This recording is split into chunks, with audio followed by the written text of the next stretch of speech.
Ол кездерде, яғни соғыстан кейінгі жылдары, Балқадишаның өзі дін аман, ел ортасында өмір сүріп жатқанды.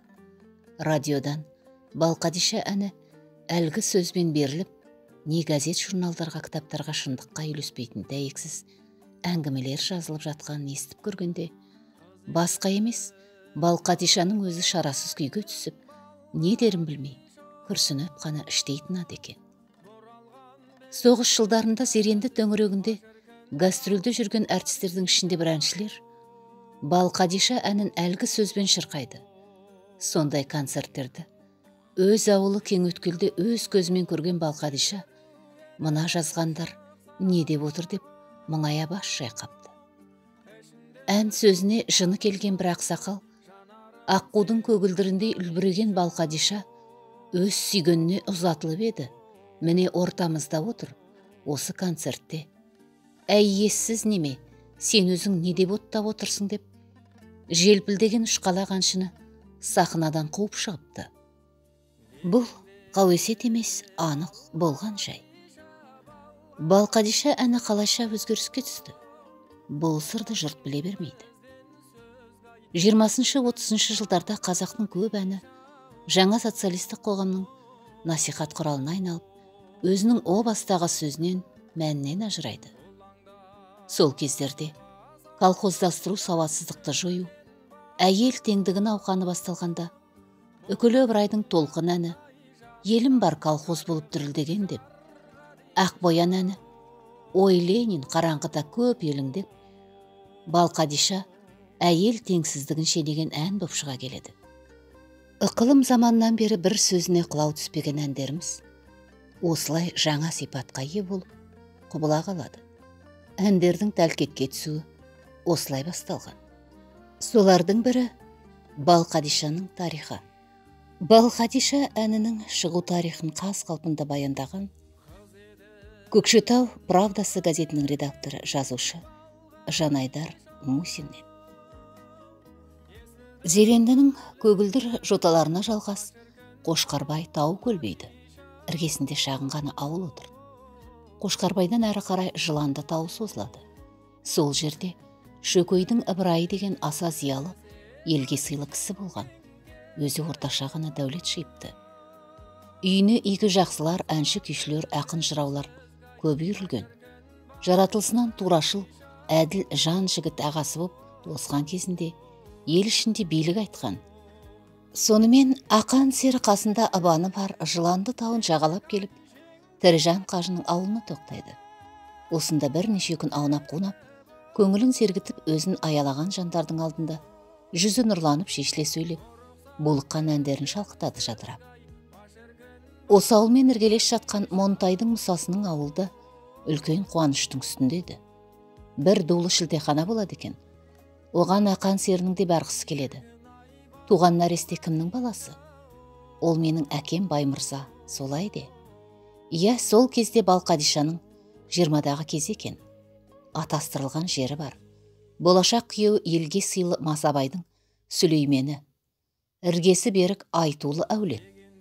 Масабайдың әкесі жас кезінде елге найзагер батыр боп аты шыққан айбарлы жан екен. Бұлардың тектілігін жақсы білген Ыбырай Масабаймен ниеті жарасқан құда бопты. Зерендінің етегі, ауыл шетіндегі оқшау тігілген 4-5 сәулетті үйдің маңындағы көңілді шуды бетке алған ақан сері, ұлы Ыбан екеуі Алтыбақан тепкен жастарды жанай өтіп, ең үлкен ақбоз үйдің алдына кеп аттан түседі. Сол елеусіз қалпы қыз ойнақ дуылдаған үйге кіреді, бірақ ешкім танымайды. Сері де отырған қыз жігіттер де осылай дағдарып қалғанда бұлардың қасына шілдехананы басқарып жүрген Мәлік Ғаббас, Төкен есімді жігіт ағалары қонақты кездейсоқ көріп қалып, «О, бұл не тұрыс? Бұл кісі ақан сері ғой, ақан сері» деп әншіге сәлем береді. Сөйтеді де, «Жақсы келдіңіз аға. Балқадиша деген қарындасымыздың ұзату тойы еді. Қонақ болыңыз» дейді жік-жапар болып. Сөзін қайына қарағанда Ыбырайдың бәйбішесі Жықыш біраз жыл науқастанып, Балқадиша шешесінің сол жағдайына қарайлап отырыпты. Содан бір күндері шешесі дүниеден қайтады. Жылы беріледі. Бұл парыз өтілген соң Балқадишаны өзінің атастырған жеріне ұзатуға әзірлік жасап жатқан кез еді бұл. Ыбырай ақсақал ақан серінің келгенін жоғарыдағы 3 жігіттен естіп мән жайды білген соң, ой құдай-ай, ақан серідей жігіт бірін танымады дегеніміз не сұмдық, мына парықсыз жұрт не боп барады түге. Ой серім-ай, ой ақаным-ай, бар болшы, жүрші осылай, қараңғы дүниені жарық қып, шырқашы, кей марғауды ұйқысынан оятып. Бара ғой жаным Балқадиша, ақан ағаңның қасына дейді, жаны қалмай. Балқадиша да әкесінің сөзіне елең етіп ұшып түрегеледі. Сөйтеді де, екі жағында сылқылдаған екі жеңгесі Ұмсын мен Ділдә бар. Өзін өбектеген Мәлік Ғаббас Төкен бар. Бәрі ақан сер отырған 12 қанат ақбоз үйге келіп кіреді. Қалғып мүлгіп төмен тұғжыған жабырғау әншіге иіле сәлем беріп, он жағынан орын алады. Жігіттер елпектеп Балқадишаны таныстырады. Балқадиша. Әлбетте ақан сері Балқадишаны біледі. Білгенде қандай? Көз алдында қырдың қызыл гүліндей құлпырып өскен Балқадиша. Бүгінде ол осы өңірде маңдайында жанып тұрған шырағы бар дейтін айтулы сұлулардың ішінде жұлдызы биік періште, жалт-жұлт еткен гауһардың өзі. Ақан сері аузымен құс түстеп, аспандап, асып-тасып жүргенде бұл елді талай рет думанға бөлеп еді. Ыбырайдай ел құтының үйінде де болған есінде. Балқадиша да есінде. Сол Балқадиша. Толықсыған кербез ару. Жарқылдаған жанарында күллі дүние жайнап тұр. Дүние. Ақан серінің көз алдынан бір дулы өмір зу етіп өте шығады. Бәрі де өңмен түс. Өсіпті. Бой жетіпті. Ол іштей мерілене тамылжып, ыбекемнің Балқадишасы дейді үстіге қиылып.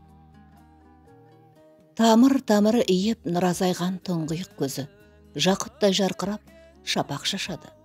Ыбаны үнсіз жәудіреп, әкесіне күлімсірей қарап, дорбасынан алып домбырасын ұсынады. Ақан сері пернеге саусағы тиген сәтте, кеудесін шалқақ көтеріп, паң көкірекпен қиырға сарлы көз салып. Шырмауық шығарынды бас тартады, біздің ел ерте жайлап кеш қайтады. Жайлаудай құлазиды біздің көңіл, жанымды ұғар жан жоқ, жас қартайды деп. Толғаулы үнмен жүрек сыздатып, ахау дүние жалған, бітер ме арман, қутырлық шырмауықта шырмап алған деген сөзді құсалы көкіректің үхілеген іблебімен білдіріп, сәл жымайып әлденені есіне түсіргендей. Үйректің атқызбайды қасқалдағы, шебердің былқылдайды бас бармағы. Бұл күнде ағаң болдым төр алдында, бір кезде ақан едім аспандағы деп, масаттанған жанның кейпіне түседі. Содан соң қоңырынмен балбыраған домбыраны өршелене қағып жіберіп, дүние қызыл жасыл кімді алдадың, сен берген ризықтан құр қалмадым. Дәуренді мендей сүрген кім бар екен, сонда да қызыңа бір қамбадым. Ақау дүние жалған, бітер ме арман, қу түрлік шырмауықта шырмап алған, деп, шер толы көкіректі босата, ақлаған сайын үні-түм алысқа ұзай береді. Осы кезде сыртта ошарылған топ бірін-бірі кемелеп үйге лап беріп, жапырласа кеп жайғасады. Ақан сері бәріне бас изей амандасып, сынық мінезбен сыпайы ізет білдіреді. Ойын бастауыш жігіттер жиынға дуылдата жел беріп, ақан серіні ардақтап, зерендінің керілген кергес алқабын әнмен толқытады. Сол сұлу үннің бірі, оң жағында ақ маңдай шаңырақтан жарқыраған алтын айға шағылысып, әндей мөлдіреп отырған Балқадишаның үні еді. Жаздың қарға адымындай қысқа таңында қаншама ән шарықтайды. Ақан серінің жай сөзінің өзі шырмен әуізде шертілді. Өзін қолпаштаған жастар бір төбеде, Балқадиша бір төбе. Ақан серіні Балқадишаның назды қылығы, жанын жадыратқан жұпар лебі, тіл байлап ұмсындырған сұлу көркі шалқытады. Балқадиша жанында отыр, бірақ ол сондай алыс. Ғарыштағы жұлдыздай арбайды. Ақан серлі құмарлық отына күйіп, іштей үхілейді. Арада біраз күн өткенде ақан сері сол маңдағы ауылдарда әнмен сусындатып, жыланды жағына барғанда, Балқадишаның ұзатылғанын естиді. Бір қоңыр кеште әнші гулеген жұрттың сөзінен жырақтап, қолында домбырасы, жыландының құз жартасының ығында көзі ып-ыстық жасқа толып, әр пернені үзіп шалып. Қыз едің Ібекеңнің Балқадиша, өзенді өрлей біткен шіркін-ай тал Қадиша. 80 қыз серуенге шыққан кезде, ішінде қара басың, ба шіркін хан Қадиша. Дегенде Балқадиша, Балқадиша, бұралған белің незік шіркін-ай тал Қадиша. Бір емес екі жеңген келіп отыр, рұқсат бізден сізге, амал не, бар Қадиша. Дегенде Балқадиша, Балқадиша, бұларсың біздің сөзге дүнияй, зар Қадиша. Бұлаңдап асау тайда жүрген басың, бұларсың қандай жанға дүнияй, жар Қадиша. Басынан жыландының құлағаным, кекілін кербестінің шіркін-ай, сылағаным. Кетті деп Балқадиша естігенде, құшақтап құз жартасты шіркін-ай, жылағаным. Деген іңкар жүрек лүпілі, Балқадиша әні боп өзек жарады. Балқадиша апамыздың өзі Ақан серінің әндерін бізге жібектей сызылып отырып айтқанда, жүзі гүл-гүл жанып, бір шуақты сезімге беріліп мөлдірей қалатынды. Дауысы да сондай сырлы еді. Көп желпіне бермейтінді. Кез келген жанға онша ашылып сыр айтпайтынды. Ал көркі сұлулығы, өле-өлгенше сол ажары жан біткенді таңғалдырумен өтті. Балқадиша Ыбырай қызы Масабаева 1883 жылы туған, жылы сиыр. Балқадиша мен Сүлеймен тату-тәтті ғұмыр кешіп біраз перзент сүйді.